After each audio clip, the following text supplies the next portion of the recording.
I think that, yeah, I mean, from people who voted Remain, I think there's some palpable anger that the referendum even happened in the first place, but I don't know, I think there's some airbrushing of history there. So I was actually at the party conference where Mark Reckless had resigned from the Conservative Party to go to UKIP just prior to that.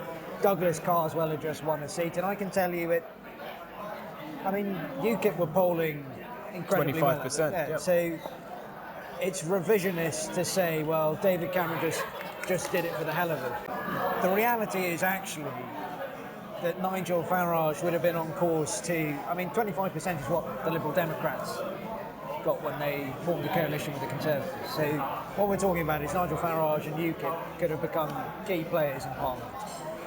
And then what happens? So the Conservatives potentially couldn't govern without going into coalition with UKIP. What do you think happens then? What's going to be the one UKIP demand? It would have been a referendum. So I think it's just revisionist to say that because David Cameron called it, it would never have happened if he just swept it under the carpet. At the end of the day, 52% of the population voted to leave. That's 52% of people that want to Brexit. The idea that you could just perpetually go on and ignore those people, it's bizarre. It was something that was really bursting at the seams, and I think we just have to tackle it. What about this accusation you do see on social media, which says that the Tories did this simply to sort out a problem within their own party?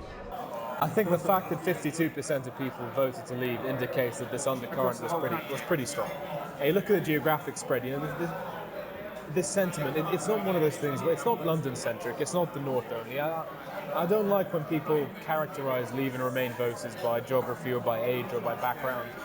These issues cut deep. The fact is this country is deeply divided about Europe. It has been for many years and it still is.